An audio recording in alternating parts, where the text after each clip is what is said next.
All.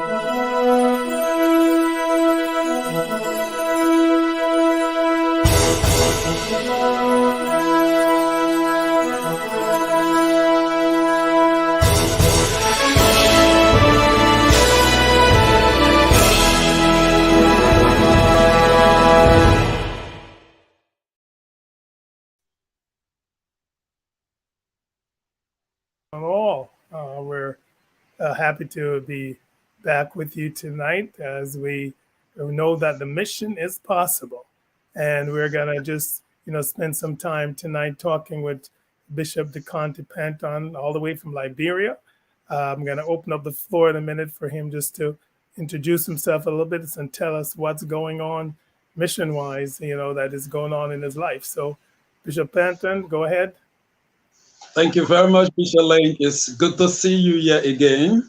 So my name is Bishop DeConte Panton, presiding bishop of the New Apostle Apostolic Faith Church of Jesus Christ Incorporated, with 36 branches across Liberia and Ivory Coast, all in West Africa. So mission-wise, we have embarked upon reaching out to unknown territories. I would call them like that. Those were places that were not known. Those were places where Christian activities were really not taking place. We've decided that within 5 years' time, we should be targeting most of those unknown places and even the hard to reach areas which are really controlled by the Muslims. So there's a lot of work we've started from our last convocation.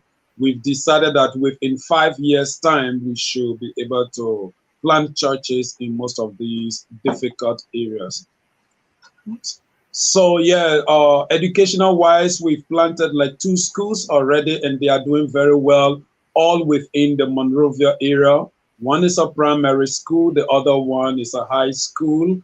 And we have a vocational school that we also just launched, most especially for people who drop from school due to like the Ebola, even due to our civil crisis. So these people can have a skill and they can be able to help themselves. Yeah, so far so good. That's what's going on. All right, that's awesome. That's awesome. I know I was in Liberia just before the pandemic, and so I know at that time you were that time you were launching the primary school, right? Yes, definitely. Okay. Yeah.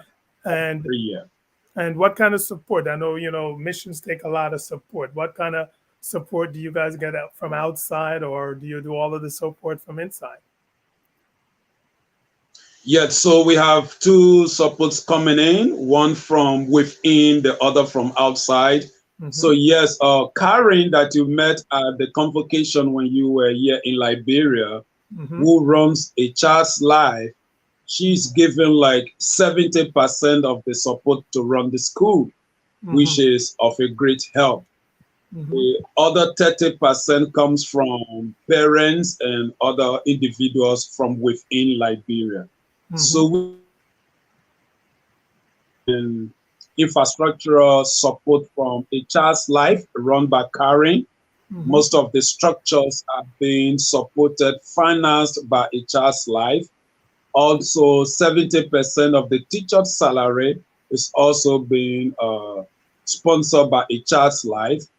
They've also been able to send us some books for the kids for the library, so which has been of a great help. From the parents and other individuals from within, we have the parents contributing a little amount to support some of the things, like the 30% that the child's life is not able to help with, or probably is not helping with.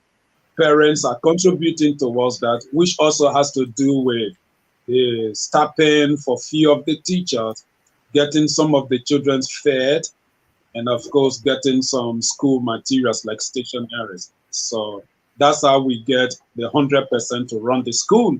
So 30% comes from Karen, from her organization, A Child's Life, based in Hawaii, USA. And the 30% comes from the parents from Liberia. Okay. And is that for both schools, for the high school and the primary school? Yeah, so for the high school, I mean, the parents here, they fund it 100%. So 100% of the support comes from the students themselves, and their parents are responsible to pay for that. It's only the elementary school that was just launched when you were around that current supports. Okay, all right. Now I know missions take a lot, and I think sometimes people will hear about things that are going on and wonder how they can support. I definitely want to try to get engender some support from somewhere else in the U.S. So I think one of the things that we can do as we move forward, maybe give me an outline of what think expenses are, so we can see what we can maybe try to get some fundraising to take care of, because I think it's an awesome work, because when you do whatever you can do to influence and help the children, because that's the future. So it's really very, very, very Yeah, important. Hmm. All right. So I'm sure we'll be talking some more about thanks that. a lot. Thanks a lot. We will definitely appreciate that, especially for the high school Hmm. where parents have to do it 100%. We're Hmm. having some challenges there because while it is true that the fees to educate a child is little as compared to the West or Hmm. yeah to the Western world, nevertheless, parents find it so difficult in such an economy like Liberia, where people like earn put it at like some parents are earning $75 a month, $100 a month. Sometimes it depends on where you work. Of course, some salaries are higher, but on the average is so low, and it's kind of like a big challenge for parents to be able to send their children to school. So at the high school, it's like $150 per annum per child. So for $150, a child can get an education at a high school. But it's still a big challenge for a lot of parents or a lot of students whose parents are earning like $50 a month and $75 a month. It's a big challenge for them because they also have like two, three kids in other schools, and it's kind of like difficult. So definitely that will be highly appreciated were they to get some support. Yeah, I think it's very, very good. I mean, because as you reach out to them, even in the schools, I'm sure you can also. Liberia may not be like America. You can still tell them about the Lord, right? You can still tell them about the Lord while they're in school. Oh yes, the schools are Christian schools, so Bible is emphasized. We do a lot of evangelism. In fact, most of the church youth attend the school and they are able to get some biblical education. Like here in Liberia, I mean, the curriculum is open. We teach. There are three major faiths that are taught in all of the schools here, but especially for our school, we since it's a Christian school, so most of the things we do are kind of like Christian based. So we just teach only Bible. But for the government schools, the public schools, they do Bible, they do Islam, and they also do African traditional religion because there are three major faiths on the continent. That's African traditional religion, you have Islam, and you have Christianity. But for Christian schools like ours, we don't teach African traditional religion and Islam. We just focus on Christianity. So, yes, we are free in this country and by our constitution to teach our faith. Okay, all right, that's great. So I think what I'm hearing, then you guys are really embarking in a lot. Looking for the future, dealing with the children, the primary school now or high school, and of course the outreach that you're doing from the ministry to reach out to people. So, and I think, is there any other mission driven things like that you do anything for the public at large, away from the students? Is there any other mission driven things that is done through the church or through any organization? Yes, so at the church, we also started a vocational school, most especially in sewing. Sorry Hmm. about that. Hmm. We started a sewing program this gone February, and Yeah. this one is open to the community. Most of the people around the church, you Hmm. being at the church, and Yeah. New Town, where the church is located, Yes. is the largest slum within Monrovia, right? With thousands of people. It's approximately like some 50,000 people live within Town with all the zinc shack buildings and everything. You saw them you had the opportunity to interact with some of the people there. Mm-hmm. So these are very low income earners. Some of them have no income at all because they don't have formal education. About 90% of people that live in the slum don't have any formal education at all. So there has been a great new need, at least to be able to give them some kind of training.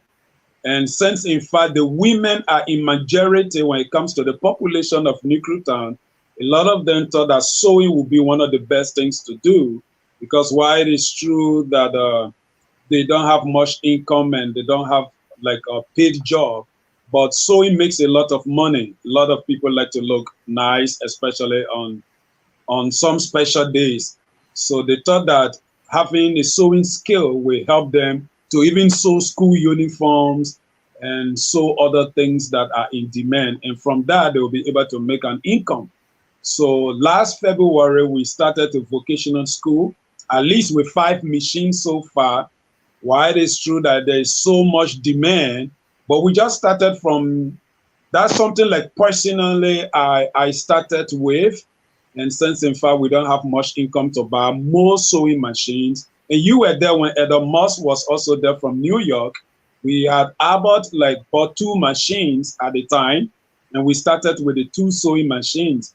But before you know it, a lot of people came up to attend the training, and then we needed to provide like more machines. So what I did was bought 3 additional machines added to the 2 that Abbott bought when he was around during the convocation. So we now have 5. But again, with the amount of students, we have like 30 students we are taking in by a cycle, right? We take 30 trainers by a cycle. 5 machines are just too small for 30 students, because you realize that they all have to like cram up around those machines. It's almost like 5 persons to a machine. That doesn't really give them time to be able to learn well. However, that's what we have. That's what we're starting with. So that's one of the projects we currently doing in the church community. And this one is open to the people of the community. Well, that's awesome. That's awesome. And again, you probably can share with me, even not now, but later on, what like would be the needs are. So of course, we can also still look into what possible can be done to help. Because I think you're right. If we could teach people, how to make gain, be for themselves, then that goes a long way, and the whole community is going to benefit, because the whole community is going to find that they are more self-sufficient. And what I know another area with missions that I've worked on in other countries and stuff is how's the water supply and all of that stuff. Is there any issues where that's concerned that you're working on or want to work on? Yeah, so for Liberia, since the Civil War, frankly speaking, we've been struggling with pipe bomb water. Even I know you came not to where you stay wasn't too far from my community. Yes. But like, can I say like 90% of Liberia still does not have pipe bomb water due to the civil crisis, where most of the structure has been destroyed. The government and the EU have really been trying to restore, pipe bomb water back to the country. But I must admit, it's easy to destroy something. Getting it back on is it's expensive. It takes a lot of time. Yeah. So it's been very costly for us, because most of the, I would say, the infrastructures, the pipes and other things that were being used prior to the war, these were like old-fashioned stuff. Now they have to like remove all those old things and bring in new ones. And it's like doing the entire country all over again, because of the war, we did not have the time to like change these things time after time, right? So it's like we have to do the whole country at once. And you can bear with me that that's going to cost a lot of money. So good thing for Liberia is you can find water in almost every part of Liberia. Liberia being like a tropical rainforest country, and with a lot of rivers and creeks all running across the land. So finding water underground is not much of a problem. Because of that, we have wells right? These local wells where you just have a bucket, you just throw it in the hole and you can pull water out, and which is far cheaper and affordable for an average Liberian. Of course, then we have like Karen sponsor what we call the Hemp Pump here, right? It's also known as the borehole, where you pump the water, it comes from under the ground, but with all the pipes and everything is being filtered, at least it's kind of a bit purified than the one we just pull with the bucket from the hole or from the well, like we put it. Yeah. So I can say like 50-50. There are wells where we use bucket to fetch water, which is really not hygienic. And then we have the hand pumps, which is a bit expensive for Liberians, ordinary Liberians, but it's safer because it's going to cost you like $1,000 to have a hand pump, we call it, right? Which is the water is filtered already and is drinkable immediately. You don't need to go through any kind of other purification. Yeah, any other process, exactly, yeah. But it's going to cost like an average Liberian or ordinary Liberian $1,000 US, which is extremely expensive. Because if you are earning like $100, $50, even $200 per month, you're going to save like 5 months before you can be able to construct one hand pump.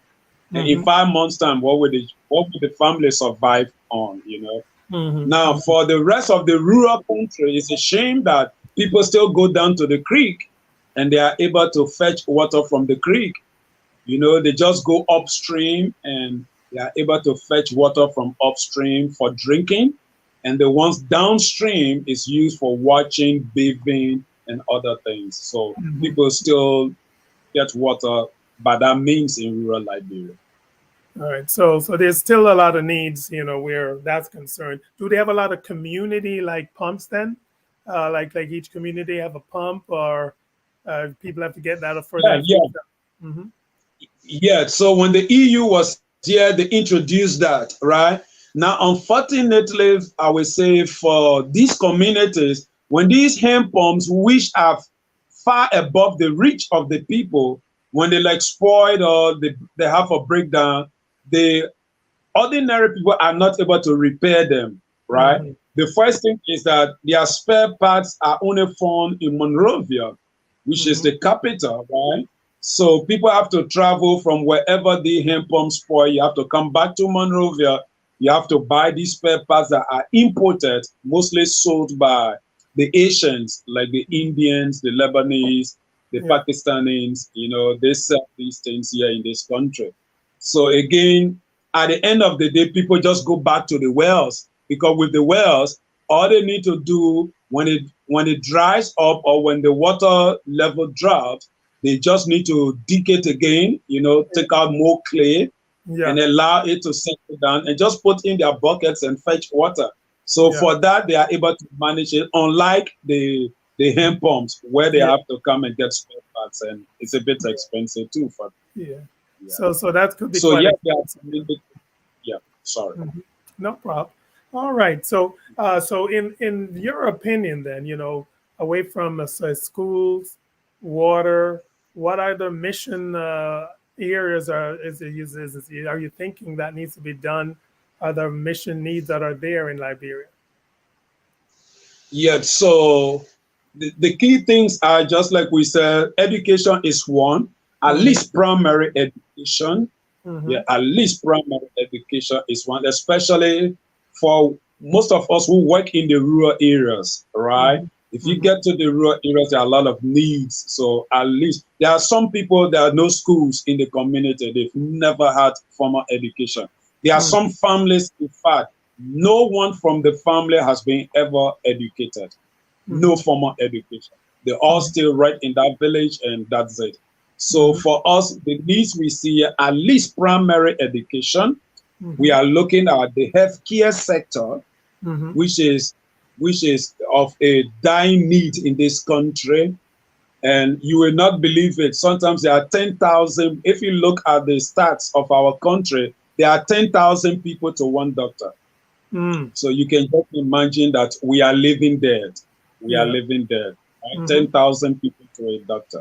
Mm-hmm. And in most rural places, for the rest of the country, you don't even find doctors at all. The few Uh-huh. doctors we have, most of them are concentrated in Monrovia, right? They are concentrated in Monrovia. So Mm-hmm. the rest of the country, except like sometimes I know that there are these peace corps that come in, but they come like on short visits, right? While we appreciate their time, and their efforts, but again, there are some of them are here for like a month, like they take up, the vacation, and when they go back, of course, then everything goes back to zero. So Mm-hmm. the health needs of the people is one, education is one, and of course, we look at water. Hygiene is also. Mm-hmm. I think these are the three key things. If the church got involved with these things, we are going to transform lives positively. Mm-hmm. So we can make a big difference, in life. Because now, in terms of the, just as you mentioned it just now, in terms of the healthcare, do they have any like health clinics in the various communities, or just like a single doctor here and there? Yeah, so they have these health clinics where they have like nurses, registered nurses. Uh-huh. We have them because there are a lot of schools here training them. Yeah. And yeah, so we have male wives and registered nurses. Yeah. Mostly they run these clinics. But in Nice. most of the communities, yeah, they have these clinics. Yeah. Yeah. But when there are other critical problems, of course, then people are left on their own. Yeah. And then the thing about it also is that for every medical attention or service you need to pay cash down, right? You Oh. need to, Mhm. yeah. So So, once you so don't have money, you get it. so even if you Yeah. go to the clinic, you need to pay cash. Oh yeah, you need to go. No money, no treatment, no care. No money, no treatment, no care. Trust me. Mm-hmm. You could even be dying and they will look at you. You need to put money down. So you are there helpless and your family running all over the place looking for money, before they can put hands on you. Mm-hmm. So people even died before. People died of little things that they could revive from, but because of no catch on hand, you Mm-hmm. know, And is there any kind of medical insurance system? it's kind of like mostly concentrated in the Monrovia area, but it's low. Mm-hmm. And for some reasons, I don't know, not many clinics really respect it. And Uh-huh. the reason some people don't blame the clinics too, because payment becomes a problem from these or whatever organizations that are involved with this insurance stuff. Mm-hmm. To get these institutions to pay becomes a problem. So when you take like your insurance slip or whatever to these clinics, sometimes they just tell you, well, we can just do some, but you need to pay for some. Mm-hmm. And others will tell you plainly that, listen, we are not accepting insurance slips here. Mm-hmm. I So see. yeah, yeah. So the insurance thing doesn't really work much, especially in rural Liberia. Uh-huh. Yeah. Yeah. So I think the system is just not, set up enough for that to Yeah, operate. to work effectively. Yeah, that's it. To Yeah. work effectively. All right. So So, so I say think people one. can even have, yeah, go Go on. ahead. Go ahead. Okay, so yeah, once people can even be on insurance here, but they still do their best to see if they can lay hands on some cash just to make sure they get treatment. So Mm-hmm. they do that. Yeah, so there's definitely a lot of mission needs, and I think as time goes on, if we can, the church, as you're saying, can work on helping Yeah, and educating, number one, and then number yeah, two, providing some of the essential things just to help people to be able to progress. Then we're going to go a long way in affecting their lives, and hopefully, as we affect their lives, we have time and a chance to talk to them about Jesus as well, which I think is definitely. but I think I'm very happy that you're sharing all of this with us because the mission is great. But I know one thing we want to point out that the mission is possible because there's Yeah, nothing too hard for God, and together we can do so much more. Because when you yeah, think of it, for example, think of one of the pointers you made earlier. $150 can pay for a child's school fee for the year. If yeah, we could, get some support where that we probably could sponsor a few of the children, Yeah. and really, make a big difference, you over the course of a year. Because as you said, they have the high school level, they really don't have any support. They really just have to pay. Now, are there many orphanages in Liberia? Yes, there are. There are. Mhm. And the government is giving some form of support, Yeah. but again, with a lot of needs and the poverty rate of the people here, Hmm.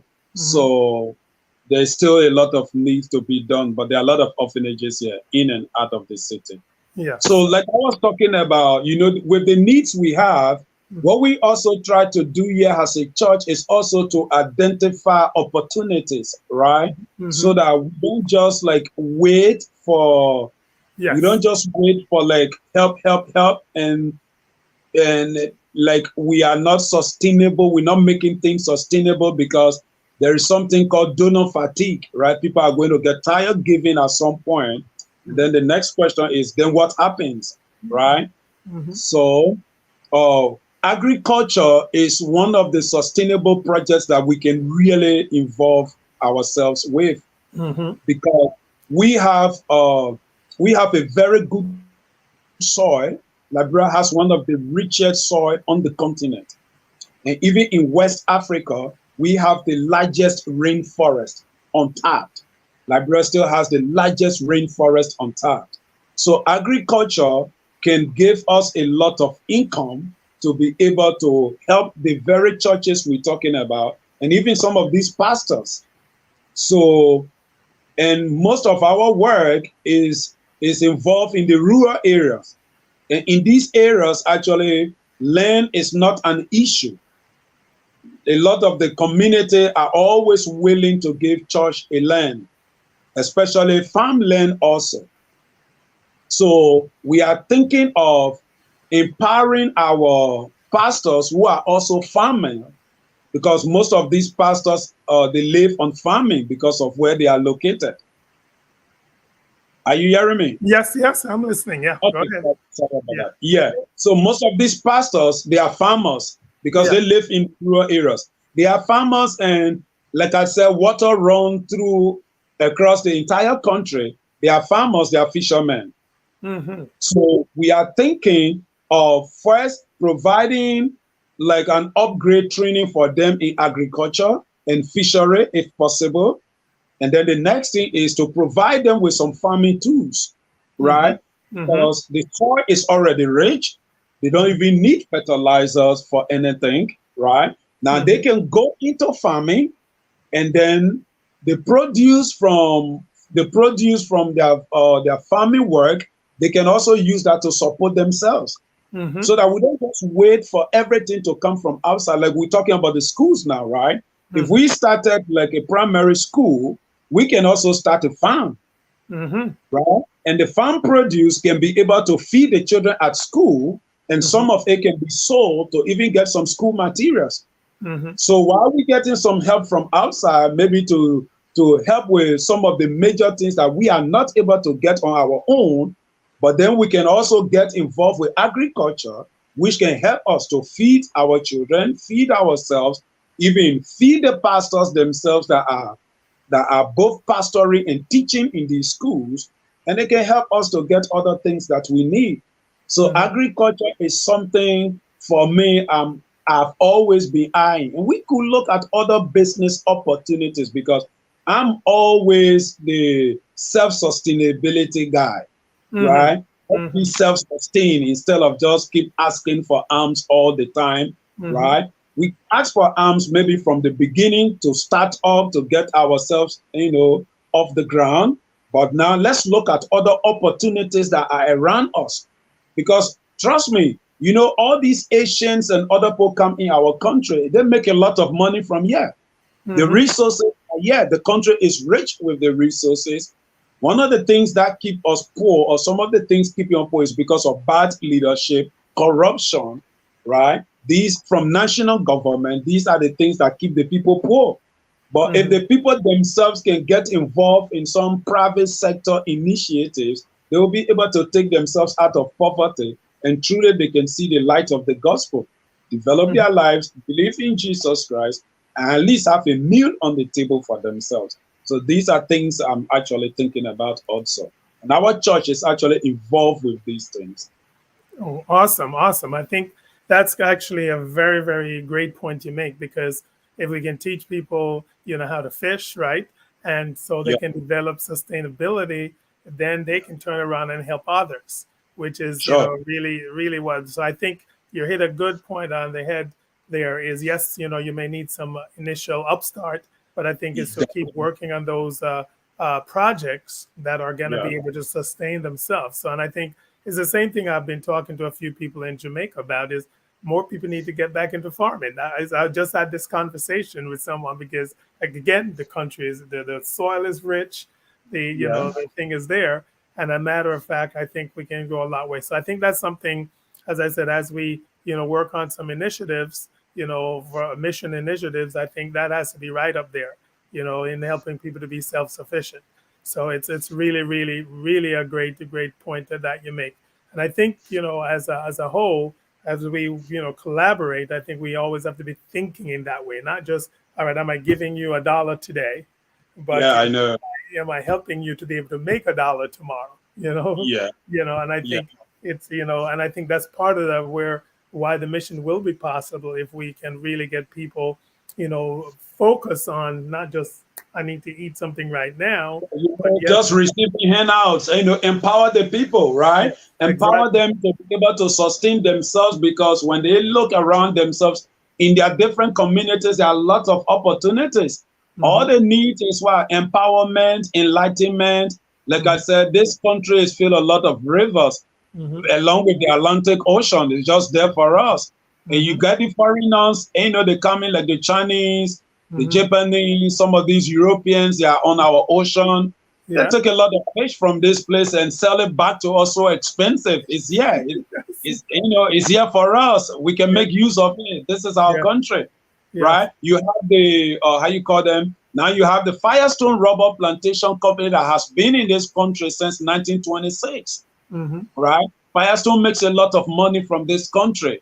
Hmm. Now, some of the indigents now are also planting rubber Yeah. and selling it to Firestone, of course, which makes sense. Which is so at least if you planted rubber, you got Yeah. somebody already waiting to buy it. To buy it. Yeah. Hmm. Hmm. Buy it, right? You don't have to struggle where you going to sell your rubber.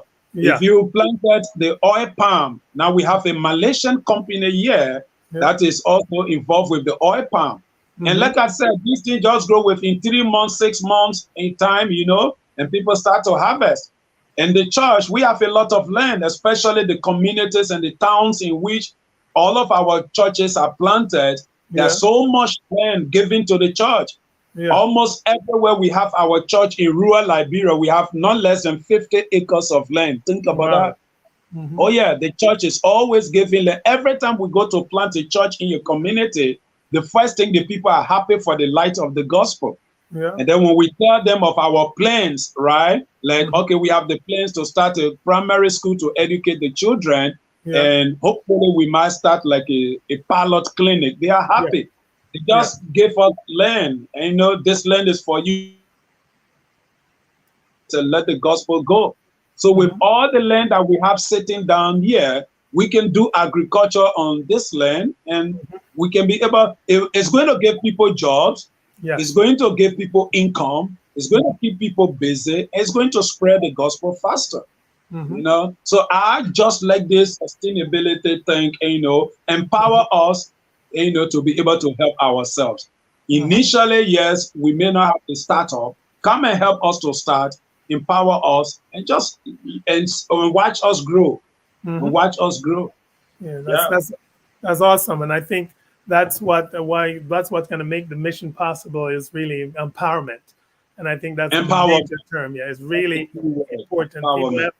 People have to realize that we got to enlighten them and empower them that of what the possibilities are, and therefore we will see some great things happen. So I'm getting excited actually talking today because I think there's definitely some more work that we can join in with, and we're gonna I know when I talk back to Albert, we're gonna reach out to all our supporters and see where we can come up with some grassroots help so we can just kind of Yeah. spearhead some of these empowerment ideas. All right. Anything else you wanted to share that I didn't ask you about, Bishop? Yeah, I think we touch on most of the key things. And, making mission possible is actually not just giving handout. Yeah. It's really empowering the people. Let them take, ownership of the resources they have to be able to spread the gospel. Mhm. Because help will always not come from away, and people who give will always not be there. While it is true, there's generation from generation, but when people are enlightened and when they are empowered, of course, they can take control of their situations and better themselves. And when we do this, I think we are fully doing mission. And that's Mhm. the only time the mission will be possible.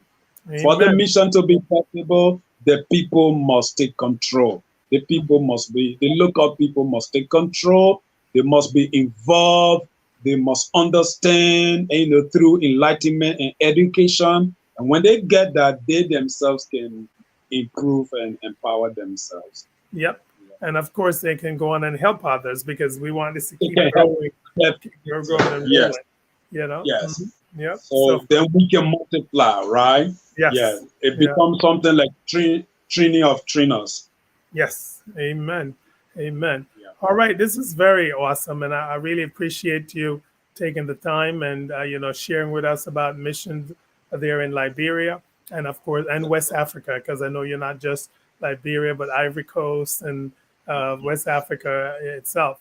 And I think we're gonna see some awesome things happening because of course the Lord is with us, and as long as we Amen. trust Him and then we do put in our work, and then we're working on it. Now, I think there was a question. Are you self-sustaining on farming? How's that so far? Are we? I think you were talking to that effect, but I think the question was: are you yet self-sustaining on farming, or are you just getting there? Yeah, so at the moment, like most of our pastors, even before some of them became pastors, they've always lived on subsistence farming, Hmm. right? But Yeah. that's at a small level. That's just something to feed just they and their families. And Hmm. it doesn't even go on for a year. Hmm. So their farm produce can only carry them like 6 months. And Hmm. then for the other 6 months in the year, they then need to find something else to do. Maybe they turn to fishing and other things. But if we do it on the large scale, they are able to have a lot of income and have a lot of support, both for themselves, their families, and of course for the church as a whole, Hmm. right? So at the moment, I think it's done on a low scale, and we just want to improve it. We want to enlarge it. Hmm. And to do that, like I said, for Liberia, we still use hand tools, right? Hmm. Not this mechanized farming. Yeah, Hmm. we are not yet up to that standard. Hmm. So all that we need is like some training. For the training, we already have people here from some of the international NGOs that are willing to provide the knowledge, at least in a workshop or some seminar. And Hmm. then they will get the hand tools and seeds to start with.